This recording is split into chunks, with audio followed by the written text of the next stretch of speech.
বলুন কি আপনাদের কি বক্তব্য? 2026 বিধানসভা নির্বাচনের আগে এবার শেষ 21 জুলাই প্রস্তুতি কি টার্গেট?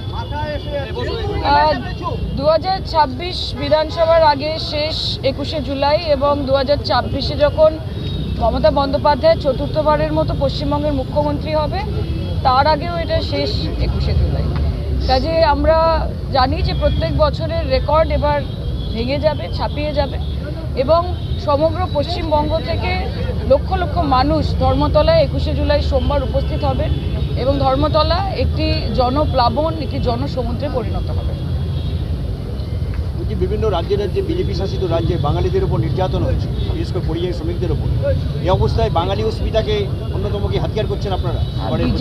বিজেপি বাংলা বিদ্বেষী এবং বিজেপি বাঙালি বিদ্বেষী, এটা এতদিন সবাই পরোক্ষভাবে জানতো, এখন আসল সত্যিটা সামনে এসে গেছে।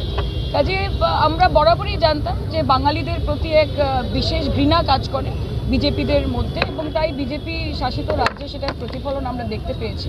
আমরা জানি যে আমাদের মাননীয় মুখ্যমন্ত্রী 16 তারিখ পথে নামছেন, আমরা সকলে তার সাথে থাকবো। বাংলা বাঁচানোর দায়িত্ব, বাঙালিকে বাঁচানোর দায়িত্ব অবশ্যই আমাদের সবার এবং তাই আমরা এই লড়াইয়ে সমবেতভাবে একসাথে আছি। আমরা জানি যে 21শে জুলাই আমাদের প্রত্যেকের কাছে একটা আবেগ।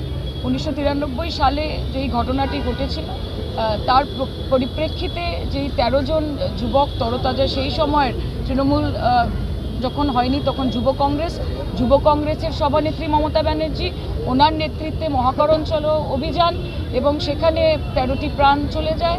তাদেরকে স্মরণ করে, তাদের বলিদানকে স্মরণ করে 21শে অগস্ট আজকে আমরা কুটি পুজো দিয়ে শুভ সূচনা করলাম এবং 21শে জুলাই আমরা 21শে জুলাই সকলে এখানে উপস্থিত থাকব এবং আমরা এই প্রত্যেকবারের মতো এবারও আমরা দেখতে পারবো যে there is going to be a record breaking turn out এবং অবশ্যই একটা শক্তি প্রদর্শন করারও জায়গা আমাদের থাকে।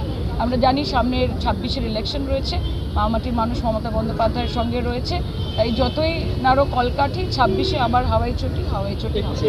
দুদিন আগে রাজ্যে প্রধানমন্ত্রী আসতেই পারেন, ওনার ডেইলি প্যাসেঞ্জারই তো বাড়বে আস্তে আস্তে। আমরা জানি যত 26-এর ইলেকশন এগোবে তত ওনার ট্রেনে, প্লেনে, বাসে, অটোতে, রিক্সায় নানানভাবে তিনি এবং তার নেতৃত্ব তারা পশ্চিমবঙ্গে আসবেন। But the fact remains that BJP hates Bengal and BJP hates Bengal. কাজে এখানে এসে কোনো লাভ হবে না। আপনার বিজেপি শাসিত রাজ্যে যদি বাঙালিদেরকে নিরাপত্তা দিতে পারেন, যারা বাংলা বলে তাদেরকে যদি বাংলাদেশি বলে দাগিয়ে না দেন, তাহলে আমরা প্রকৃত অর্থে বুঝতে পারবো যে আপনারা বাংলা এবং বাঙালিকে ভালোবাসেন।